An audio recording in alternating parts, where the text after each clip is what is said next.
Welcome to Oleg's unnamed project. I will be hosting your podcast. Yes. How very nice of you, Sir Volunteer. No, wouldn't it be awesome if it was your podcast, but you were only the first guest and then you just fucked I off? know. That would be hilarious. But I mean, at some point you'd be like, why am I not being paid for this? That's true. I mean, as long as I can keep the money, right? All that money. All the money. All the money. Yeah. Hi, everybody. I am Oleg. You might know me from the Year of Action podcast. I decided to try another thing. The goal is to kind of do the same thing that Joe Rogan does because he's awesome and I just like talking to people. I mean, how hard can it be? Yeah. Yeah. Famous last words, right? So we'll find out. Yeah. So I'm Oleg. You are Dan. I'm Joe Rogan. He is Dan. And this is episode 01 of Year of Oleg. Yeah. Oleg's podcast. There was 6 months ago, I was out with friends, just like hanging out, having a drink with friends. And my friend Peter, who you know, who lives in BC, he was in town. But I'm like, oh, I'm bringing a mystery guest. But I didn't want to tell them who because he's also friends with them. Anyway, so I was like, I'm bringing a mystery guest. And they're like, who is it? And I wouldn't tell them. And then eventually I just started saying Bernie Sanders. Oh. And I was like, Bernie Sanders is going to come out drinking with us. Oh, no. They're like, really? Yeah. Really? How awesome would it be? It would be pretty awesome. Yeah. How heavy of a drinker do you think he is? Nah, he's too old. You don't think he drinks? No, he also... You think he drinks? Look, I'm sure he drinks he can drink like a glass of wine. He does What do you not think strike... he drinks? Probably wine. Okay. Yeah. Okay. Maybe that's too... he's pretty working class. Yeah. Maybe... he would drink beer if it made... I don't think it's his first choice, but it would, if it endeared him to... Yeah. You're saying he would drink the drink of wherever he happens to be. The thing is, he doesn't seem like party guy. He seems like a fairly serious dude. Mm-hmm. So, not that I hold it against him. Do you like Bernie? Yeah. What's your take on Bernie? What's the best thing about Bernie? What do we like about Bernie? That he looks like Larry David and could therefore provide... No, because it would just be... It would... America's political compass is so thoroughly skewed that they see Bernie Sanders as essentially 1 degree removed from a communist, whereas in most European countries, he would be center left. He would be very uncontroversial. Okay. Yeah. Okay. But in America, it's oh my God, Bernie Sanders. Yeah. I think the thing is, even if he gets elected, I don't think he will be able to pass much because it's the same problem that Trump has, which is the people who vote for Bernie are so disenfranchised with the system that they want radical changes. And he does represent that in a good way, but I think the rest of politics is not quite there yet. Yeah, and if we learn anything from history is you don't want your changes to be radical. Well, has it ever worked out well when it was a radical change? Radical, we're talking degrees here. In America, radical is universal health care, which everybody else has. It's just a normal thing everywhere else. Yeah. So, who would be a top, if you could just wave a wand and put somebody as America's president, who do you think would be most interesting or most entertaining? Who do you think would be most capable, and who you would just put just to fuck with things? Most capable, Bill Gates or Dan Carlin? You think Dan Carlin would be? Yeah. All right. Very much so. All right. Very much so. Why? Because he knows history. No, because he is one of the least rigid people, mentally rigid. He's one of the most mentally flexible people that I have come across. Who would be the most? But the thing is, politics would just eat him alive. Yeah. It's a weird place to swim, isn't it? Yeah. So I have this thing, right? I sometimes I have a George Carlin view, where it's I just enjoy the show. Yeah. Humans just being humans. That's me with Trump. Yeah, and it's so weird how almost the right way to look at politics. It's just because I think humans are we try to do well, but I think ineptness is one of our endearing qualities. We slowly make progress through a lot of mistakes. Yeah. And the politicians are just no different, right? It's just there's a weird bubble that they exist in, like, and it's just weird that they run things. But like, that's the best we got. They're no more capable. So I've learned this through my involvement with politics at the lowest possible level, which is like being on the board of directors of a tiny community sports club. Yeah. And like, people are just people. If you give them power, they're still the same flawed people, if anything, more flawed. Yeah. But like, they just, it's hilarious because you imagine that they have some sort of like, they will act more responsibly, but like, yeah, some of them will. Yeah. A lot of them won't. Yeah. I mean, I think the question is like, what would be the optimal personality configuration for a person in politics? I mean, so that's two things. One is if the entire political system were more sane, then the type of person, it would be like a very, like the leadership qualities that you actually want in theory, which is like leads through example and is selfless and like doesn't throw people under the bus and like doesn't use dirty tricks to get his way. Like that would, but the thing is, there's a time and a place for that. So a lot of the people who have passed big pieces of like successful politicians, I'm talking specifically in America, but elsewhere too, like they're pretty ruthless.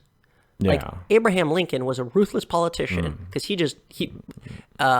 same thing with a lot of others. Like in order to get what you want, even if what you want is a good thing, you need to stab some people in the back and cut some throats. So Not literally. It's like, I don't know that much about history. Like, what was his ruthlessness like? What did he do? Because he seems like a pretty chill guy from what I read. Sorry, who are we talking about? Lincoln? Abe Lincoln, yeah. Well, the like during the Civil War, the Union government, they suspended some civil liberties, and they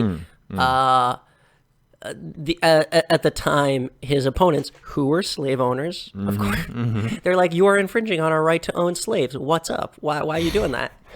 Wow. But like at the time, it was the federal government overreaching, I don't know, expanding its power and being like, no, we can definitely do the things that we're like, fuck you, we're just going to do it. Yeah. I don't know specifics because I just pretend to be smart. I'm not actually smart. Yeah. I just play a smart person on TV. So speaking about playing a smart person on TV, I asked you a couple of questions right before the show. What was the first question I asked you? Cash money, thick asses. I think I asked you what are your what did I ask you? Oh fuck. What are you most competent in? No. Interests in life. Okay. Very broad, open-ended question. Yeah. So I asked you like to write top 5 interests in life. So what are they? Okay. Itemize, please. Okay. Like we're going priority list or just read the whole list. Okay. Cities. Uh-huh.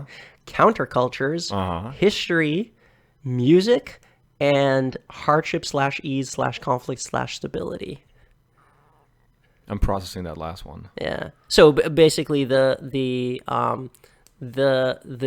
balancing of scales between ease and hardship and conflict and stability, and how that interfaces with people. Yeah. So for me, Very broad. you've been always as a friend, I've known you for ages now. One of the things I find interesting about you is you are a kind heart. You are. You are genuinely a nice person, and I mean, I'll take that as a compliment. Yeah, it doesn't necessarily need to be. No, it is. But for as nice as you are, for yourself, you're actually pushing yourself pretty hard. Like you were doing rowing competitively, right? Yes. Like, what was your goal? I mean, national team and eventually Olympics. Yeah. And so just describe to me your schedule a little bit. What was your day like at the time? Yeah, at the peak when you were doing, because you were doing this like how many years were you doing this? I mean, pretty intensely for like 4 or 5 years. Okay, 3 to 5 years, somewhere in there, and then a bunch of more years at like slightly less. Yeah. So when would you wake up? Probably like 5:45. Okay. Yeah. And so what would you do? go to practice in the morning. Rowing is notoriously an early sport. There's no actual reason for it. Like, it's one of those things that is just that way because it is. There's no particular. I think it's also just because people have to get to work and school. Yeah. Right. Yeah. And so it's a very time inefficient thing. Like, you have to go there, you have to warm up, you have to get your equipment, you have to do all this. So like, if you want to have an hour of actual training, you probably need 2 hours total. And so as a result of that, if you work backwards from people probably need to be done at 8 in the morning in order to shower and get to work, then you need to be out there at like 6 or 5:45 or whatever, right? So it's an early thing. Yeah. And then most days I would do a second training around 6 p.m. after work. Okay. So you start 5:45. What time would you be done? That early training. Yeah, like 7:30ish. 7. So you go to work, right? Go to work. 7:30ish. What time would you be done with work? 5ish, roughly, give or take. Okay. So then you go train some more. Yeah. Another 2 hours. Yeah. And so what time are you home? 7:30, 8. Yeah. So then supper. And then just like eat, fuck around on the computer, go to sleep, repeat. Just go to sleep. Yeah. That's fucking crazy. Yeah. Like, okay, how many people do you know that fucking do anything close to that? That I personally know? I mean, a bunch. It's probably disproportionately high for me because I know hang people out with people who do that fundamentally in rowing. Yeah. But dude, to most people you describe them, that's fucking nuts. Yeah. So I think it's a pretty normal routine for. There's this whole layer of so there's people who do sports at like what would be like an everyday level, which is you play beer league hockey twice a week with your friends, right? Or whatever. Like you go to the gym and you're like, oh, I go to spin class in the morning. And then there's a whole layer of people who are training something more intensely, but they're not like elite Olympic athletes. Like they're not professionals in that they're not being paid for it. But I think it's actually more than you would think, because a lot of sports are very time intensive. Like if you're training for triathlons, it's a shit ton of hours. So, actually, and I think people generally find a way to make it work. It's just like you kind of have to sacrifice a bunch of other things, but you know. Well, it's a passion thing, right? Yeah. So, you know, because I joined you for a few of your workouts. One thing that surprised me when you were teaching me how to use the rowing machine, the erg, right? Correct. Thank you. Yeah. It's all about the feet, isn't it? Yeah. Talk to me a little bit. Well, because most people think it's arm strength, right? No. So the erg is the rowing machine that the favorite of basically nobody who is not a rower is using it correctly. Okay. I love the fact because I've seen a few people who are not non-rowers try to use it since, hilarious. And people just try to show off. Oh, look at they're fucking throwing their back out too, right? It's hilarious. It's a point of many. It's the butt of many jokes. But like, I mean, if you think about it, your legs are much stronger. Like your quad specifically, but just generally, if you take your legs as muscles as a unit and your upper body muscles as a unit, your legs are by far like many factors stronger than anything else in your body, and so like that's primarily what you want to be using. So there's a whole, you know, like whatever, you can just look it up on YouTube. Yeah. But well, the way I remember you explained it to me is, you know, you push all the way with your legs, because your back is already at an angle, right? You push, like you first kind of lunge back with your back, then you push all the way with your legs, and then you just finish by pulling with your arms. Yes, exactly. That's it. Like it's almost that last thrust. Yeah, it's essentially like doing a deadlift, but you're horizontal when you're doing it. Yeah. Okay. Yeah. Essentially, it's like doing a deadlift, and then also I forget. There's an exercise. Yeah. What the fuck is it called? Anyway, it's like a deadlift where you also then just pull up at the end. That's basically it. But dude, it's also like so I remember I joined you for the photography session. You dragged me out at freaking 5:45 a.m. Yeah. Yesterday was. I was right. I wish I had a camera. It's so nice. Yeah, it's so nice. Yeah, it is. Specifically where you row. Yeah. It's just like in the morning there's like nature, fucking fog. Yeah. It's very Ansel Adams. Really Ansel Adams. Yep. So do you have a take on generally the people who become Olympic athletes? Like you must have a much bigger appreciation for it now that you've gone through this. Yeah, it's how much politics is in that too? Quite a bit. Okay. Yeah, quite a bit. And it's not. It's across all sports. Okay. It's again. It's the same problem with politics at any level, which is the people who are running your whatever local, athletics federation or your curling federation are basically the same people that you have around you. Which some of them are idiots and some of them are power hungry and some of them are incompetent, and like it's just the normal mix of people. Yeah. But there's quite a bit of politics. The people who generally make it to the top is you have to be like abnormally, I don't want to say crazy, but like focused. Yeah. Right? Yeah. Where yeah, you're like you have to cut out a lot of things in order to make that work. Yeah, but you also have to like be physically predetermined too in many ways, right? I think you were talking to me about predetermined or predetermined? Predetermined. Yes. Like I think you talked to me about height advantage. Yeah. So that's definitely true in that like they're, being taller is better. Yeah. But because you just have that much more momentum that you can generate, right? But I think in all sports, so whatever your body type, if you're super skinny and if you're 6 foot tall and weigh 115 pounds, there's a sport for you. If you're built like LeBron James, there's a sport for you. Yeah. There's always some sport for you regardless of body type. Yeah. It's just like Usain Bolt is taller than all other sprinters. Like if you look at him at the Olympics, like at the starting line, he is 6 inches taller than the rest of his competition, which certainly helps. Yeah, no, and I would imagine though that there'll be more of an advantage during the shout out to Andre DeGrasse, who is Canadian bronze medalist. Word. Yeah, he's a head shorter than Bolt, but still, Okay, nice. What did he? What sport? Running. Yeah. Okay. Sprinter. And when did he get that bronze medal? Last Olympics, Rio. Yeah. Okay. Nice. Cool. So, I think it's an advantage when, if it's just you, right? If it's just single rowing racing type thing. Yep. If it's single, one person racing.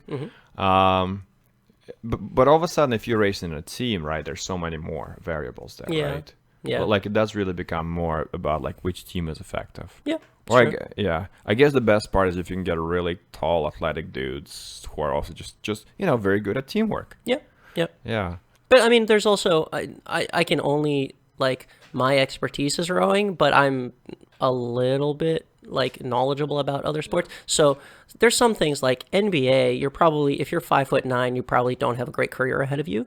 But there's a lot of sports. I mean, there's people with Olympic medals in rowing who are shorter than significantly shorter than I am. Like you just make up for it in other ways.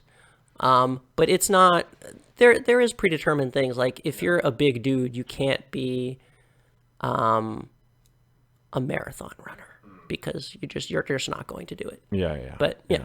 Okay. Yeah. What was that basketball thing? Practice? We're talking about practice? Talk about practice. Yeah, Allen Iverson. What was that about? So this was, he wasn't showing up to, Allen Iverson was at his time one of the best basketball players in the world.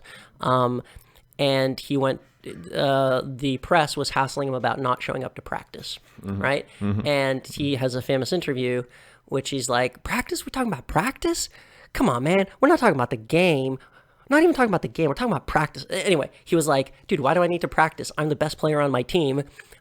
His famous line was, how's me practicing going to make my teammates better? Oh, man. Which is true. He wasn't wrong. He was kind of maybe a dick at the time. Yeah. Hilariously. Yeah, but like, he's not wrong. Yeah. There's no... Well, I mean, there's just morale too, right? Yeah. At the very end of it. That's true. That's true. Like... You should still lead by example. Yeah. Like, well, ultimately, you want the rest of your team to like you. Yes. Because I don't care how good you are, you're not going to do it alone. But if the I guess you could. If anybody could do it, it's him. Well, so you can't do it alone. Like, Yeah. I don't know. You didn't watch the Raptors? No, okay. No, I don't. So, one person can make a huge difference. And the important thing is you don't really need to be super best friends with them. So Kawhi Leonard, the Raptors won the NBA championships last year. Kawhi Leonard was on the team for less than a year total. Like he just showed up. They drafted it, they traded him, whatever. But he was on another team. He showed up mid-season, and so he doesn't have like years and years of history with the other guys. But they all realized like, hey, we need each other. Like, we can win, but we need each other. So they all worked as a unit. And then he fucked off somewhere else, which is fine. Like, I don't blame him. But, like, he did what's best for him. But, you know, these are, like, you can make it work. Yeah. I wonder, like, you know, I remember reading about all the crap that Metallica went through, like, trying to make their band work. Like, at the peak, I wonder which one gets worse, like a shitty band or a shitty team. I guess you can always trade. Well, I guess you can trade them both. Yeah. Like, I think sports teams don't have as much drugs involved, so the tempers tend to be less. Yeah. No. Yeah, it's weird to pick apart. You know, like, it's weird to pick apart bands too. At least for me, like, I think for a lot of people, it always seems like the singer is the one that's irreplaceable, right? Yeah. But I wonder how true that is. You know. Yeah. Again, you look at some guitar players, like. Yeah. It's usually the lead singer who's the, like, leader of the band, but sometimes it's not. Sometimes, you know, there's exceptions. Yeah, but I think it's also like leader's not always the frontman, like Iron Maiden, right? Yeah. Bruce Dickinson is arguably the frontman, but the leader of the band, like the guy who is in charge of the whole thing, is the bass player. I forget. I did not know that. Yeah, oh, you forget his name? I do. Your point does not stand if you don't know his name. Yeah, what is his name? Put some respect on his name. Put some respect on his name. Yeah, do you remember that Ali G episode? That was awesome. What? There was the Ali G show. Yeah. He had a whole thing where, like, man, kids these days have no respect. Fact, if you look up the word behind me in a dictionary, you'll see that it's not there. And it zooms out and it's respect, but with the K. Respect. So obviously it's not going to be in a dictionary, right? Yeah. But it's perfect. God bless LG. Did you see the Birdman thing? The whole put some respect on my name thing? Oh yeah, I did. That's that was weird. Y'all finished or y'all done? I know. Very quotable. Yeah. Very extremely quotable. Yeah, it really. I'm just like, imagine like a sprinkling of respect. Yeah. So did you just like sprinkle on the toast that says Birdman? That would be a good. Just like glitter. Yeah. Some respect on my name. That would be a good gag gift. Yeah. Like a toast with his name, and then just some bottle of some spice that says respect. Yeah. Like if you just sold butter, but it said respect on it. Huh. Do you know the No Name brand, Canadian No Name brand? Yeah. Let's fill those who don't know in what it is, because it's brilliant. Yeah, it's a generic brand. Yeah. I think it belongs to No Frills. Yeah, No Frills. President's That's right. Choice. That's right. Yeah, President's Choice. Yeah. And it's like an iconic yellow packaging, which in very plain Helvetica or Arial or something says just No Name, and then it says literally the name of the thing. Like if it's bread, it says bread. If it's butter, it says butter on it. Just really simple. Yeah. Okay, so there, I saw a building downtown which someone had graffitied the side of it to look like the No Name packaging, but it just said like house or building or something on it. It was pretty funny. That's awesome. Or it said like people inside. Nice. Or like may contain people. Nice. I don't like that brand. I don't like the fact that somebody trademarked No Name. Yeah. Because it's registered, right? Yeah. There's a little R. Like, no, it's brilliant on them, but I'm not the one who owns that trademark, so I'm pissed. Yeah. Yeah. I think they No Frills recently tried to like rebrand themselves to essentially not be perceived as the poor people choice. I think they're trying to be like hip and young, but that branding is awesome. Yeah, it is. I mean, I have to give like whoever designed all the whole thing, they're brilliant. You gotta give them some respect. Yeah, exactly. Gotta put some respect on their name, on some No Name. Yeah. No Name respect. We're gonna put some respect on No Name. Yeah. Yeah, well, so, I mean, I think No Frills has a more expensive chain. I think President's Choice is maybe Sobeys? No. Loblaws. Yeah, I Loblaws. think is their higher end brand. Yeah, it's true. Oh man, I could go on talking about No Frills for a long time. Like, it's weird to me. Some of them are really good, and some of them are just crap. Like there's one on Richmond Hill. They're the same. They're exactly the same. Well, I mean, they sell the same products. You'd think, but the quantity and the quality varies quite significantly. And a lot of them carry things that I don't find in other ones. Oh, it could just be like the individual purchasing manager. Yeah. Because they're franchised, I believe. Yeah. Because it's always like Chris's No Frills. Yeah. Yeah. There was a close to where I live. There's two grocery stores across from each other. One of them closed. And I always like thought one drove the other out of business, but then I talked to some people who used to work there. Apparently, it's the same guy who owned both. Oh. And now a Metro opened instead of that other one. So now there's like a lower brand, and because it was two lower brands. Yeah. Now it's a lower brand and a 24 higher brand. I wonder if it's still that same guy owning it. Maybe. Because that would make sense. Maybe. Because people go like, oh, I'm going to shop elsewhere. Yeah. Wow. Guess what? Yeah, guess what? You're Still not. him. Yeah. The thing that confuses me is there is a song. So there's a reference there's some like local Canadian punk band from the 2000s. I forget who it was and I forget what the song is, but they reference, it might be a rap band, I forget. Anyway, but they reference like eating President's Choice, and but like in the only thing I remember is in the context of the song, it was like, I'm a poor student, and like, oh, you know what I'm talking about if you're eating President's Choice. And the only thing I remember thinking was like, but President's Choice isn't like, it's not the cheap option. It's the middle class option. I know. It's not the expensive one, but like, it's not the poor student option. Yeah. You're not eating craft. Your song is misrepresenting these brands. That's right. Dude, I used to, I forget what I was going to say. That happens to me sometimes. Okay. Do you wanna stick to your framework there, pal? Maybe. Okay. Maybe. You want to talk about President's Choice for another 20 minutes? Sure. No. Who is the president, and what are his choices? What are the choices? Was there an actual president originally that it is named after? I was elected to lead, not to read. Remember that from Simpsons movie? No. I didn't watch the Simpsons movie. Yeah. So McBain becomes president of the United States, like Arnold Schwarzenegger, basically. And then the villain is like a corrupt corporate guy who's just trying to get Springfield sold to, I don't know, pollution or something. Okay. So the guy like prepares like 5 options, and he's trying to make sure he picks option number C, but he doesn't even go. He goes like, sir, you know, and he goes, I pick option number C. Don't you want to read them, sir? I was elected to lead, not to read. And it's just like, and then prescient. Yeah. And then it caused a whole bunch of hubbub.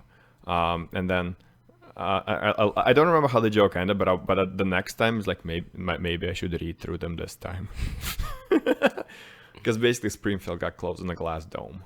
They were all trapped. Okay. Because it was like the most pollutant city or something. So okay.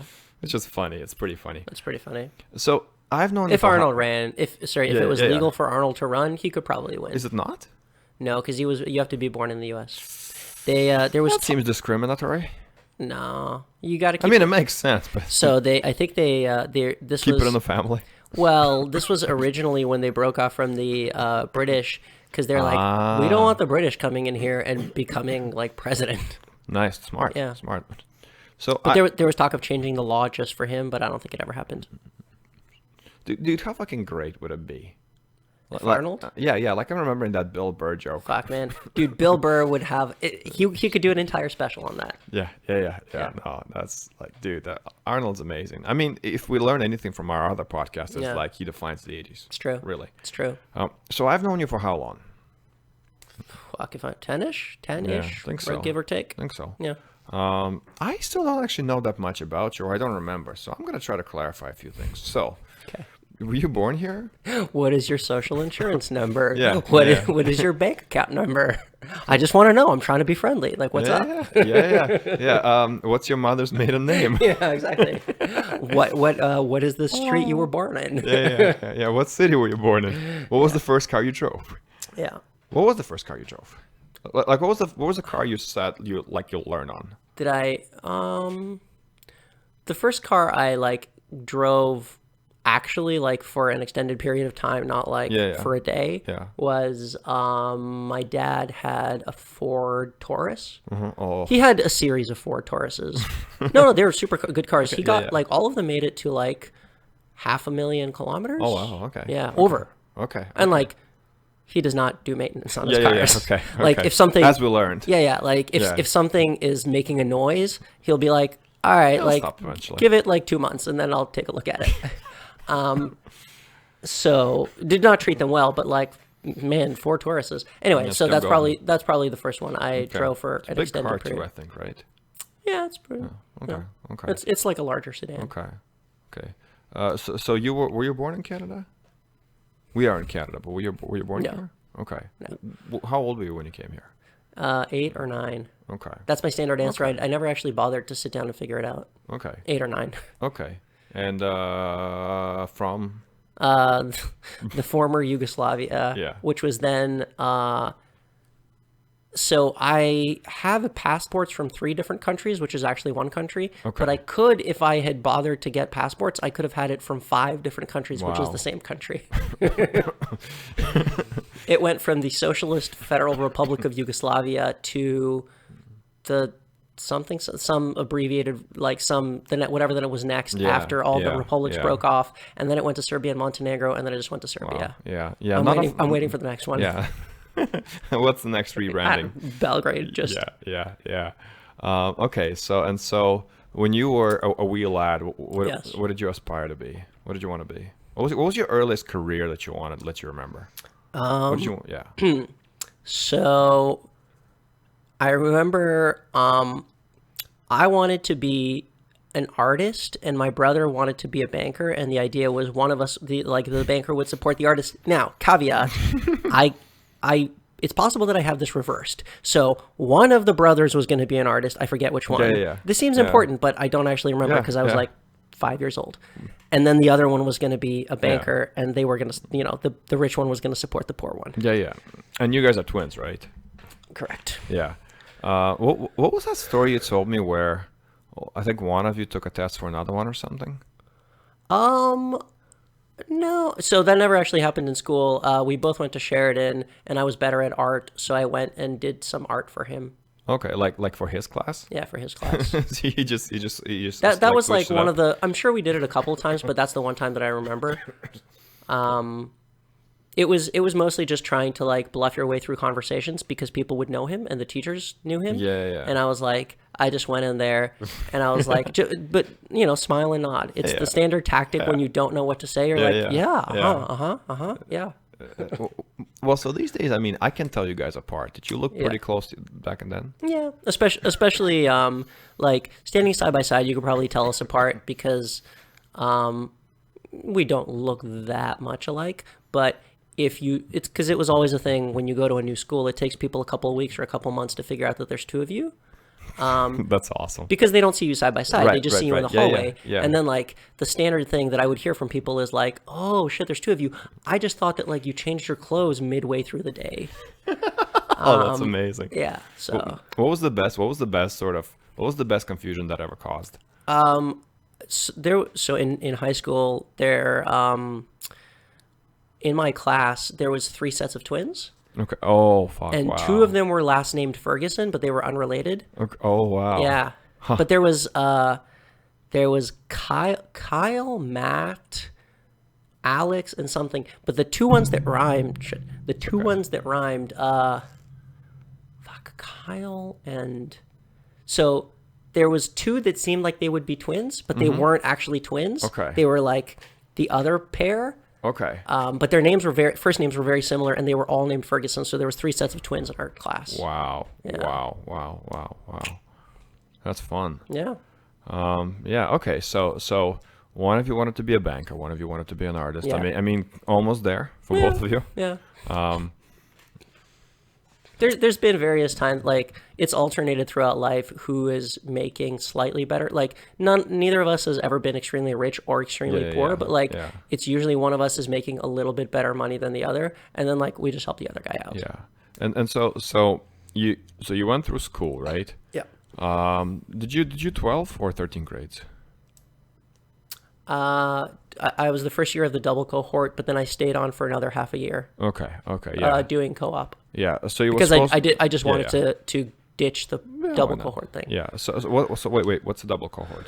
In Ontario, it used to be you would go to grade 13 in high school, and then they changed it to you were the same thing, right? Oh yeah, it was the first year I think. Yeah. Where it was just 12. It was, and then they bumped it down to 12 grades. But what happened was that 2 classes would be graduating on the same year. So all the grade 13s and all the grade 12s would be graduating on the same year, which made it harder to get into colleges and universities. So that was called the double cohort.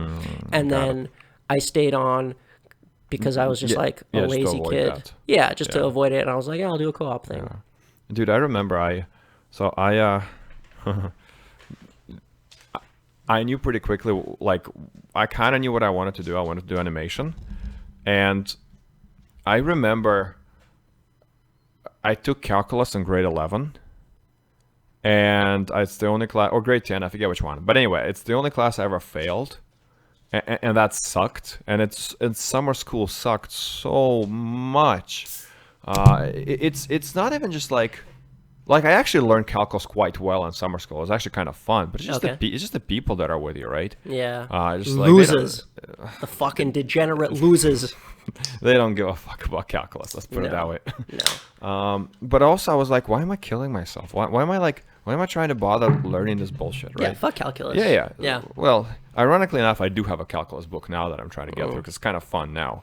But the thing with school is everybody always tells you, like, oh, you know, school is the easiest part of your life. You'll look back on this as happy memories when you're older. No. I disagree with that. Yeah. No. My life is significantly better. Way better. Yeah. And a lot of that shit, I'm sorry, it is not necessary to learn. Like, you kind of, in theory, you want everybody to have a decent grounding in everything, but I have basically the same attitude towards the school system at age 34 as I do at age 18, which is like, some of it's good and a lot of it is bullshit. Yeah.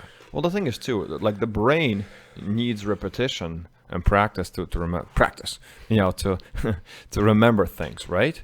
And if you don't, like, I believe from what I read, we basically evolved to discard information that we don't use, right? I can see that. Because why would we keep it, right? Yeah. It's efficiency. Yeah. So the whole idea of trying to learn, and it's not taught very well. Nope. Like okay, so you like history, right? Sure. Why? Let me ask it a little bit better, because that was just more. So I know why, and I still want you to talk about it. I don't know why. Do you? Can you tell me? No. So I enjoy some history because it's stories, right? It's really, really good stories. True stories. Yeah, that are fucking amazing. Yeah. But from the teachers I learned, except for one guy, shout out to Mr. Little, no teachers fucking give a fuck about history, right? They just don't care. Okay, maybe they even care, but they don't know how to convey the excitement. Yes. Yeah. So. Yeah, so it's not, the content is not necessarily the problem. The delivery method is the problem. Yeah, I think so. Yeah. Basically, history teachers should be just good storytellers. Mm-hmm. Yeah. So 100%. So like, you listen to a lot of history podcasts, right? Which ones do you listen to? What do you read also, I guess? Hardcore history. So he is notorious for taking a super long time to between episodes, like 8 months. Yeah. And it's been getting longer because it's just like the ambition scales up, right? Like 10 years ago, he used to be doing like hour-long shows, and now it's like 6 hours. But he did a tweet. Every once in a while, he does a tweet where he apologizes for it. He's like, "Hey guys, I know, like, I fucked up. I'm working on it." But like, he did a tweet in 2 parts, and then somebody replied to the first tweet where he's like, the second part of this tweet coming in 2021. That's funny. Anyway, hardcore history. It's very good. And Dan Carlin, right? Yeah, Dan Carlin. Also, the underappreciated, there's a podcast called Martyr Made. Okay. Which is, Daryl Cooper.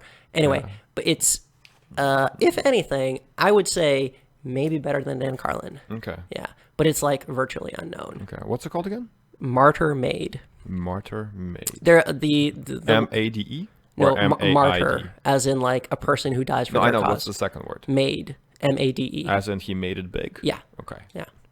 Okay, fantastic. Cool. So the first series was about the history of the Israeli-Palestinian conflict, which is a nice, uncontroversial topic to pick for your first go. Yeah, why not? And fucking amazing. It's called Fear and Loathing in the New Jerusalem. Okay. And then there was a couple in between which were good about Aztec ritual sacrifices. Okay. And then the latest one is about Jim Jones, the cult leader, and it's fantastic. Fantastic. What did Jim Jones do? What's he famous for?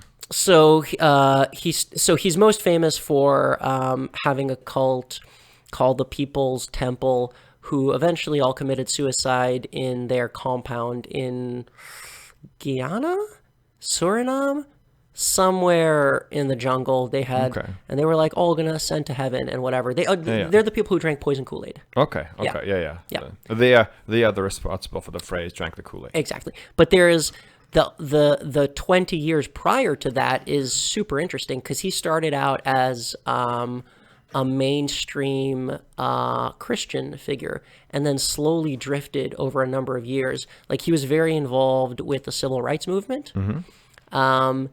He was at least based on this podcast, which I do trust, like that before he drifted into craziness, that he was genuinely like gave a shit about the poorest and most suffering parts of society in a way that nobody else, like if you just see a beggar on the street, you like toss them $1, but he would like pick them up, take them to his house, feed them, and then let them stay there for a year. Wow. Anyway, so the history of So what was his crazy myth? Like, what was the crazy part of his philosophy? I guess of his beliefs.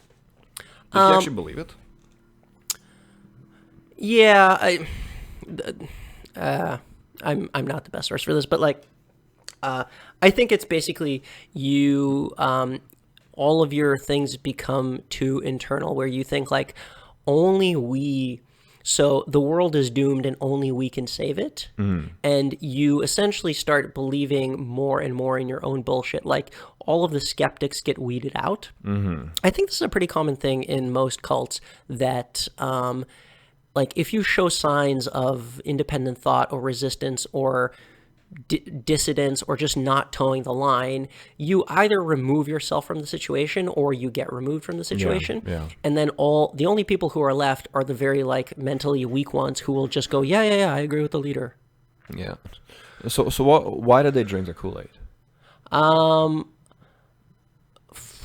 I have not gotten to that part yet. All right. He's still, to be to be continued. Yeah, the podcast's not done yet. Sure. Get on it, Daryl Cooper. Yeah.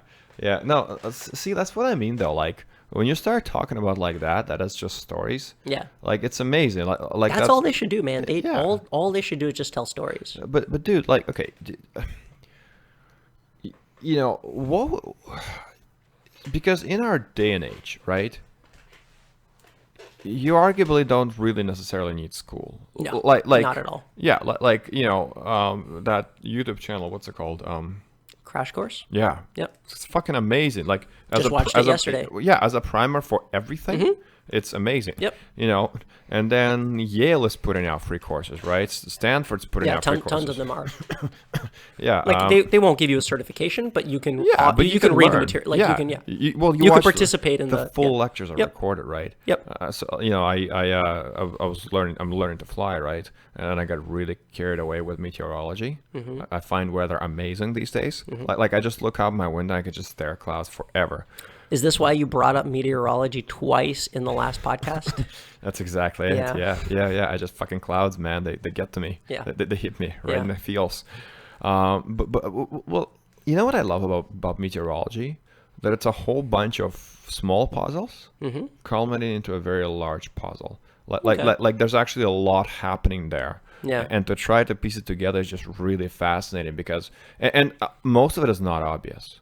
Most of it, like, basically the winds generally, just really briefly, the winds flow from the poles to the equator, kind of. That's a very general, because you have areas of high pressure, cold air, go into areas of low pressure, right? Except that the rotation of the Earth actually. Now I'm gonna get some things wrong because I'm not an expert yet. Yeah. Basically, the rotation of the Earth actually skewers it. It would have been a perfect flow if the Earth wasn't rotating, but because it is rotating, it is actually deflecting the wind, the Coriolis falls, which enables a whole bunch of other things. That's one of the reasons why most of the weather patterns in North America go from west to east, just because that's just how it ends up being deflected. It kind of cyclones and anticyclones, and does its thing. Anticyclones. So there's two, yeah. I think a cyclone is a low pressure, Yeah. and an anticyclone is a high pressure. Okay, so Are they equally devastating? no. So this is well. So remember, air moves from low pressure to high pressure, right? Okay. No, sorry, from high pressure to low pressure, right? Okay. So areas of low pressure in the northern hemisphere always have wind coming into it anti-clockwise because of the way Coriolis force directs the wind. Areas of high pressure is clockwise.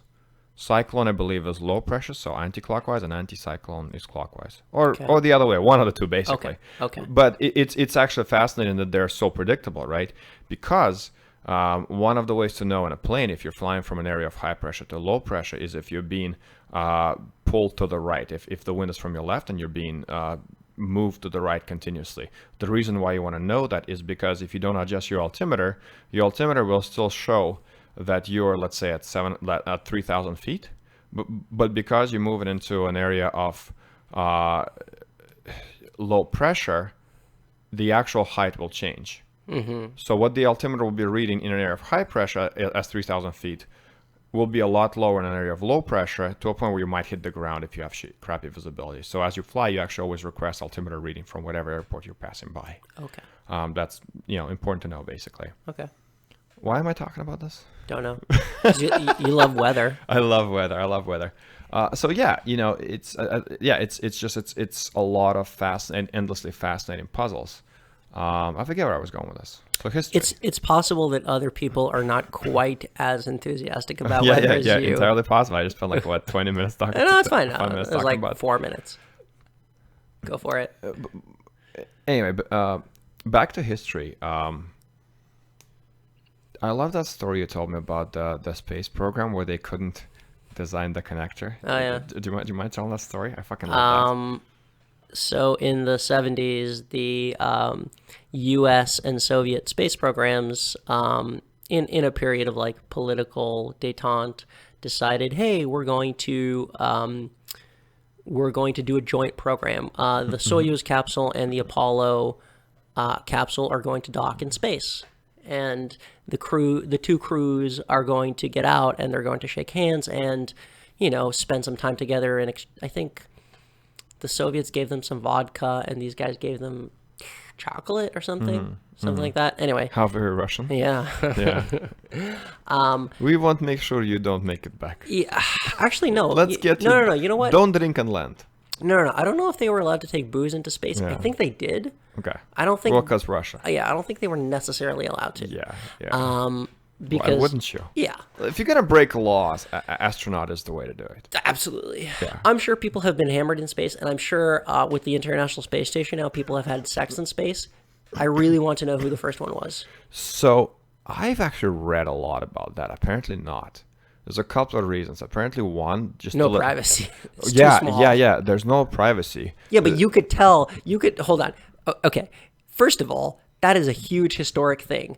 And you could totally tell your fellow astronauts, be like, look, guys, we're going to do this. Go into the other side of the ISS. We're totally, because you would be the first. There's only one first. So I think there's a logistics thing, too, involved because zero gravity. I think that makes it kind of really hard. True. But where there's a will, there's a way. Also, just remember the fact that fluids also behave true. differently in zero. That's true. On top of all of that. You really don't think anyone has? I've actually read a really apparently well-researched article from some major news and they say outlet. no. Yeah, and they list the reasons why. Most likely it hasn't happened. No, so that means it's still open. Well, I mean, because you can always raise... The field is still wide open. There's some basic... Yeah, there's some... Apparently, too, it can be dangerous. I think it could be a little bit more dangerous for the woman's health. Yeah. Because of how the fluid would work. And also, apparently, childbirth will be basically impossible in zero gravity because of the way bone grows and stuff. Just saying, in case you're curious. In case you were curious. Okay. But apparently I think the baby could be just fucked up if there's an I actual wasn't baby. saying. I wasn't. Don't definitely use don't, a condom. Yeah, definitely use a condom. Yeah. Don't give birth in space. I'm sure they would catch on to that. Be like, Why is there 3 people? Yeah, you seem to be growing rounder by the day. Yeah. Illegal alien. Yeah. Yeah. There's going to be a first baby born in space at some point. At some point. Yeah. That's a historic thing. Yeah. Yeah. Well, actually, again, maybe not. No, it definitely will be. These are logistical problems that we were going to figure out. I'm just saying. I'm not saying now, but like. So again, the zero gravity part is the problem. No, they'll figure it out. But they'll figure out gravity. Yeah. I mean, they already have. Yeah. At the basic, you just have a centrifuge. Yeah, right? big ass centrifuge. You know, it's 2001 did it in 1968. No, I know. I love that movie, man. Okay, let me rephrase that. Did you watch it all the way through? So I did watch it all the way through. I did not watch all of it. I did watch it from beginning to end, but not in a complete piece. Yeah. Yeah, I skimmed through some parts. No, you should have. Dude, I skimmed through a lot of trippy parts. Yeah. Because it was just boring. Yeah. The whole fucking chanting and singing with a giant obelisk. Yeah. I couldn't do that. It's yeah. I watched it. It got re-released last year, I think, for its 50th anniversary, and I watched it at the TIFF Lightbox in 70 millimeter. First of all, gorgeous. Secondly, I was pretty stoned, and it was amazing. Wow. Dude. That's the way to do it. Yeah. So I hear. Yeah, that's the way. I mean, so that's part of the reason it became so successful when it was originally released is they thought they were doing a very serious, very intellectual science fiction movie, and they're like, there are all these like dirty hippies like watching our movie. What's going on here? And they realized, oh shit. Right. Like it was that it hit the perfect time in the hippie culture where dude, that fucking kaleidoscope sequence. Yeah. Right? Yeah. It's true. Yeah. Did by the way, Tycho totally ripped that off in their show. I think so. Yeah. Sorry, I mean, sorry. You can't really rip off something that's like 50 years old. You pay can't homage. You can't rip off the Windows Media Player 9 default visualization. Exactly. Yes. Circa 2002. Correct. Yeah. Yeah. What are you talking about? Huh? What are we talking about? 2001? Space. We're talking about babies in space. Do you know the Tim Curry thing from Red Alert 3? No. Okay, Red Alert 3, the video game, right? And it has full motion video cutscenes. Yeah, spoiler alert, I'm guessing?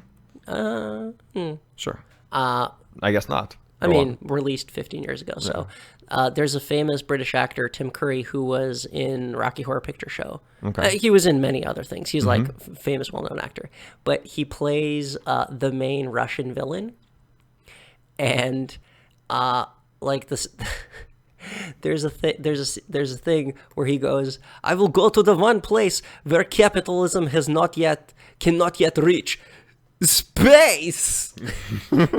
And it's so funny that he is trying so hard not to laugh. And like this is like a seasoned actor who has been through, but it's so funny, and he just does it so over the top where he's like, space. It's so good, dude. Like whenever I feel sad, I literally just watch that video and I'm like, all is right with the world. All is right with the world. And then BioShock did it well. What? The whole BioShock premise, the game. Yeah.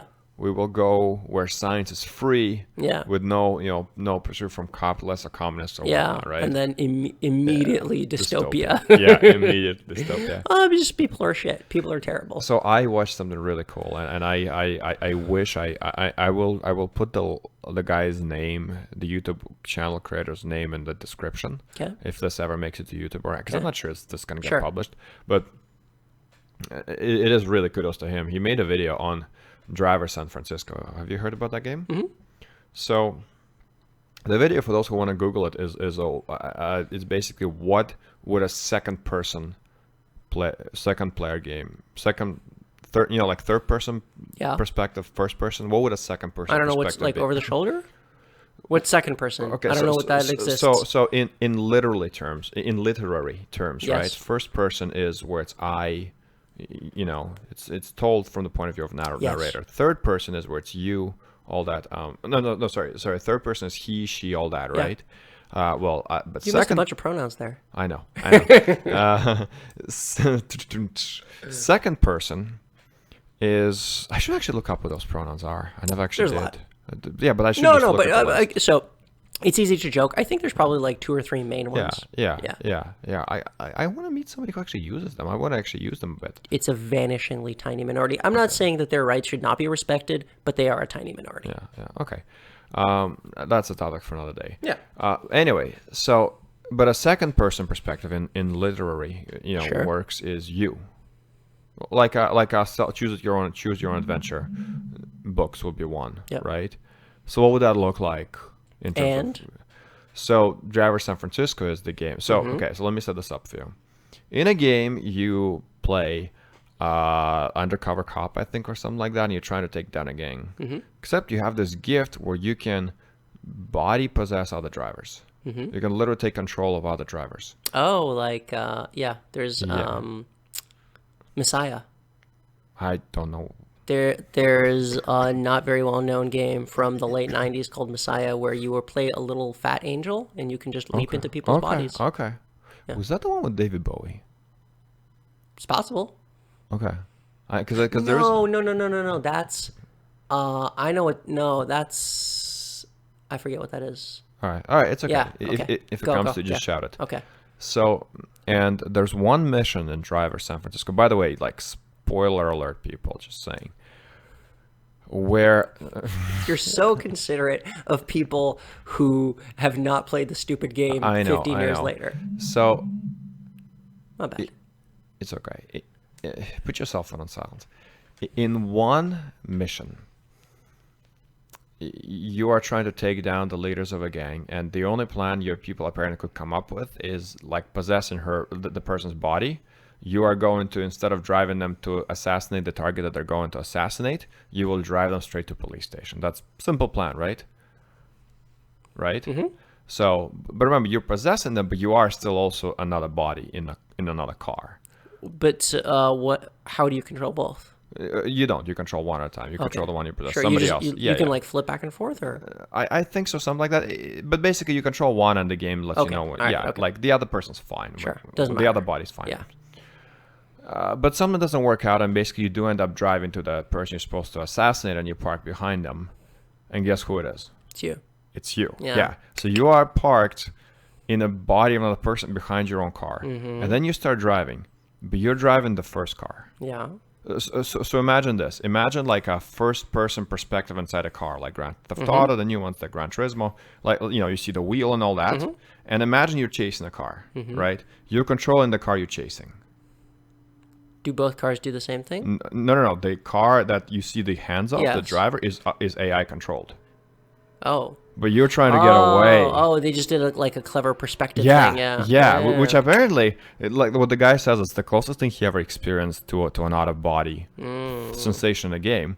Because then he tried to see if he can break the game. Because it's an open-world game, but that mission is linear. Yeah. And there's also like a timer countdown, because you have to hit checkpoints basically as you're racing. But the thing is, the countdown only starts when you hit the first checkpoint, and apparently, he's found out if you just U-turn and go the other way, the other car still chases you, as far as perspective, so you can still see, but the whole world is open to you. So you can just go anywhere. Yeah, so you can just mess around with it.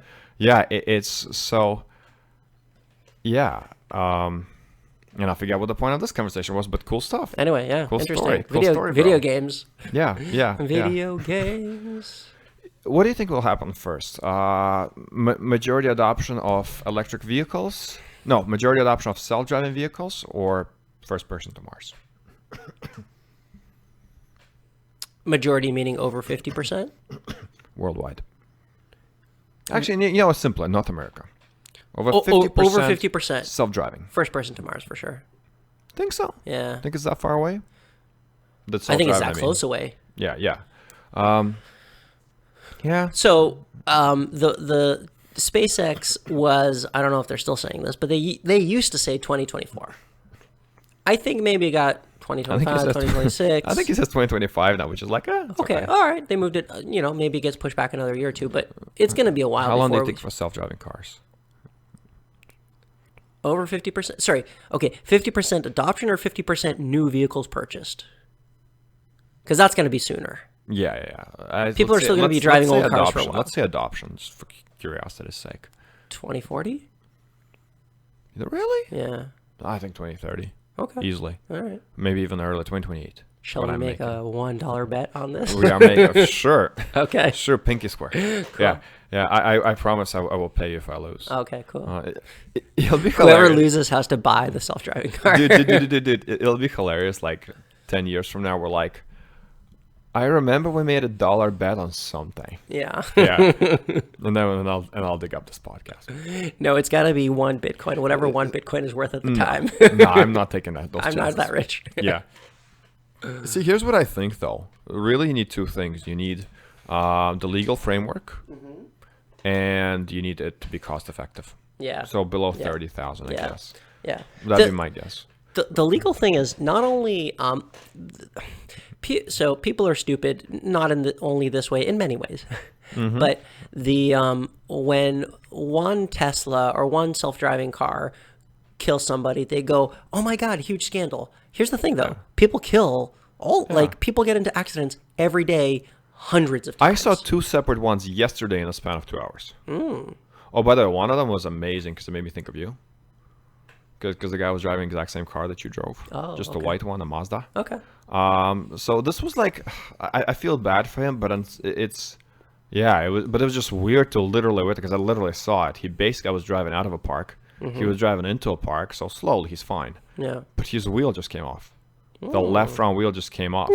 Yeah, Well, it was sucks just for him. it literally happened in front of my eyes. Yeah. So like the nuts weren't screwed on. I don't know. Yeah, something happened. Okay. Somehow, but just like, Interesting. yeah, man, that sucks. And then Sucks for him, though. Yeah, and then I saw another accident later on in the evening where Were you the cause of these? No. Two in a day is kind of hard to believe. I know. So something's not right here. No, it's somehow. So I you know what a 2000 circa 2000 Honda CR-V is, like a tiny SUV type thing. You know what a Ford Explorer looks like, a giant SUV type thing. Well, the tiny SUV was the cause of a giant SUV being flipped over, like How on so? the side. I don't know what happened. That's what I saw though. Okay. I just like. Like you saw it flip, or you No, saw? no, I saw the aftermath. Okay, all right. Yeah, just the thing on the side, and the All other right. thing is with a smashed front. Cool. I guess if you get anything going fast enough, Yeah. you know. Yeah. Yeah. Okay. Yeah.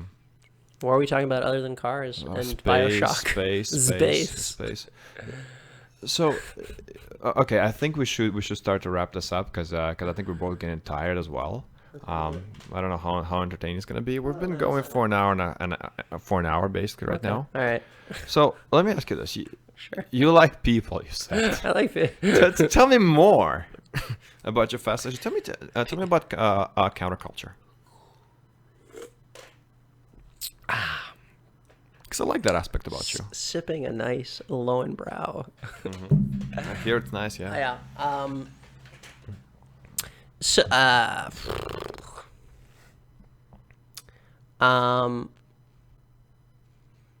let me try to figure out an articulate way to approach this. Like, You like weird people. well, it's not just weird people because like everybody's kind of weird in their own way. Yeah. And there the are, weirder the better, really. but there at any given point there are like many self-contained subcultures. Actually, I think that's less so now.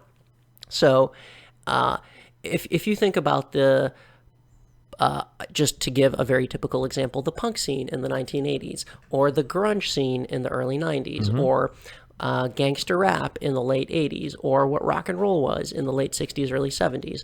These are all music related, but it doesn't have to be. When skateboarding emerged in the, I want to say early 80s, there's a good documentary called Z-Boys and Dogtown.